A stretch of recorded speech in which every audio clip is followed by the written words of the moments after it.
नमस्कार मंडळी, मी शीतल आणि आमच्या चॅनलवर तुमचे मनापासून स्वागत आहे.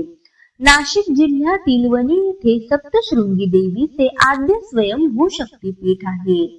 श्री महाकाली, महालक्ष्मी, महासरस्वती त्रिगुणात्मक स्वरूपिणी राजराजेश्वरी सप्तशृंगी देवी जगदंबेचे मंदिर आहे.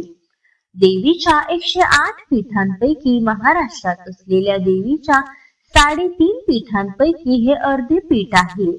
आज आपण ह्या सप्तशृंगी देवीचे मूळ कुठे आहे, म्हणजे देवीचे माहेर कुठे आहे, सप्तशृंगी देवी वणीला कशी आली, सप्तशृंगी देवी माहेरची वाट का पाहत आहे, ही संपूर्ण माहिती पाहणार आहोत.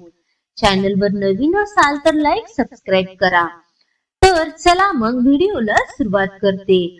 अहिल्यानगर जिल्ह्यातील राहुरी येथील जोगेश्वरी आखाडा येथील अष्टभैरव व जोगेश्वरी खानदेश मध्ये सप्तशृंगीच्या माहेरी सिद्ध चंद्रवट तीर्थी पुत्र प्राप्तीसाठी तपश्चर्या करण्यासाठी गेले.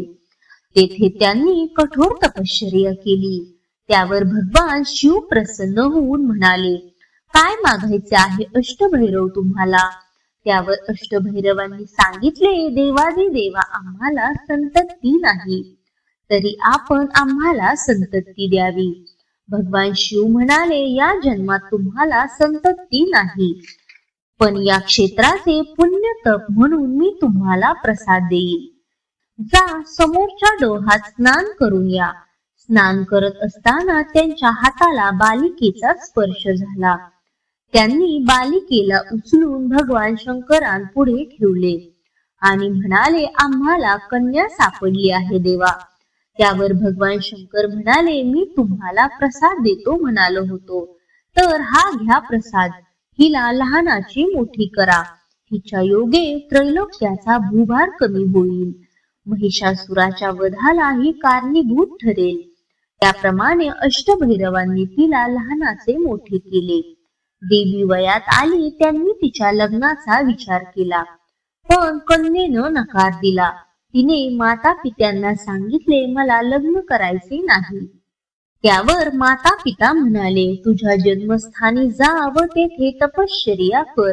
मग देवीने जन्मस्थळाकडे प्रयाण केले. देवी मार्गात कुठे स्नान केले, कुठे पूजा केली, कुठे भोजन केले, कुठे विश्रांती घेतली. सिद्ध चंद्रवट स्थळापर्यंत अशा देवींच्या 20 शक्ती स्थळांची निर्मिती झाली. अशा प्रकारे सिद्ध चंद्रवट स्थानी देवी पोहोचली. तेथे कठोर तप करू लागली.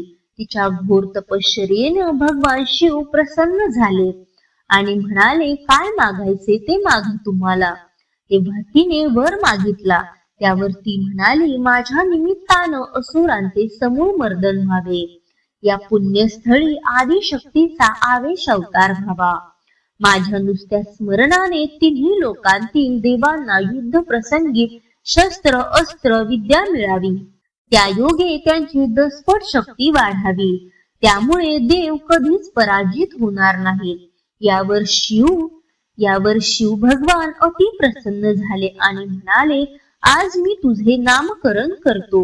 नाव तुझे वज्रेश्वरी. म्हणून सिद्ध चंद्रवट क्षेत्री देवी वज्रेश्वरी नावाने प्रसिद्ध झाली. तेव्हा महिषासूर दैत्याला तिच्याबद्दल माहिती झाले. तिच्याशी महिषासुराचे 3 जन्माचे वैर, म्हणून तो देवीचा तपोभंग करू लागला. तेव्हा देवीने भगवान शंकरांचा धावा केला. तेथे भगवान शिव प्रकट झाले. भगवान शंकरांनी देवीला महिषासुराचे शिर उडवण्यास सांगितले. त्याच पुण्यस्थळी सप्तशृंगी देवीने महिषासुराचा वध करण्यासाठी 18 भुजा धारण केल्या आणि सिंहारूढ होऊन युद्ध केले.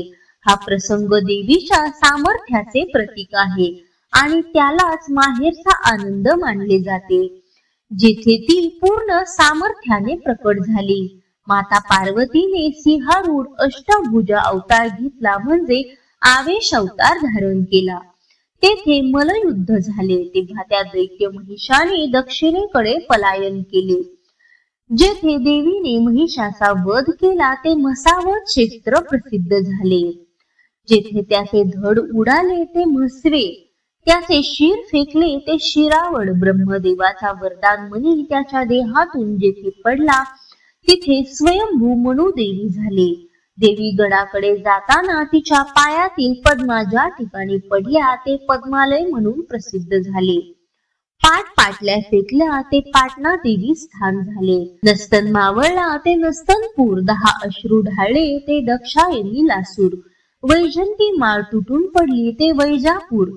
दंडकारण्यामध्ये ठिकठिकाणी असुरांचा वध कर 7वे शृंगी आरूढ स्थापना म्हणून सप्तशृंगीचे माहेर सिद्धचंद्रवड तीर्थ झाले. अशा प्रकारे वणीच्या सप्तशृंगी देवीचे माहेर सिद्धचंद्रवड खानदेश तर सासर वणी झाले.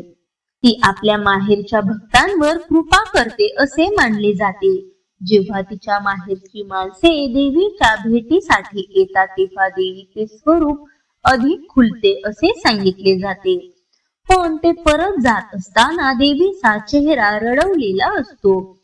भक्त जेव्हा परत जातात तेव्हा देवी त्यांना परत येण्याची वाट पाहते. त्यांच्या येण्यानं तिला आनंद होतो म्हणून तिला माहेरच्या आठवणीत रमलेली आणि भक्तांची वाट पाहणारी देवी म्हणतात. सप्तशृंगी देवी माहेरची वाट पाहणे म्हणजे भक्तांच्या परत येण्याची आणि तिच्या सामर्थ्याच्या भूमीशी जोडली जाण्याची अपेक्षा आहे. देवीला आपल्या भक्तांवर असलेली अपार माया आणि भक्तांचा तिला असलेला विश्वास यामुळे आजही तिच्या कथा जगभरात प्रसिद्ध आहेत. तर मंडळी, अशा प्रकारे होती वणीच्या सप्तशृंगी देवीचे माहेर कोणते आहे ही छोटीशी माहिती आवडली असेल तर लाईक करा, सबस्क्राईब करा, शेअर करा व हाईप करा. धन्यवाद.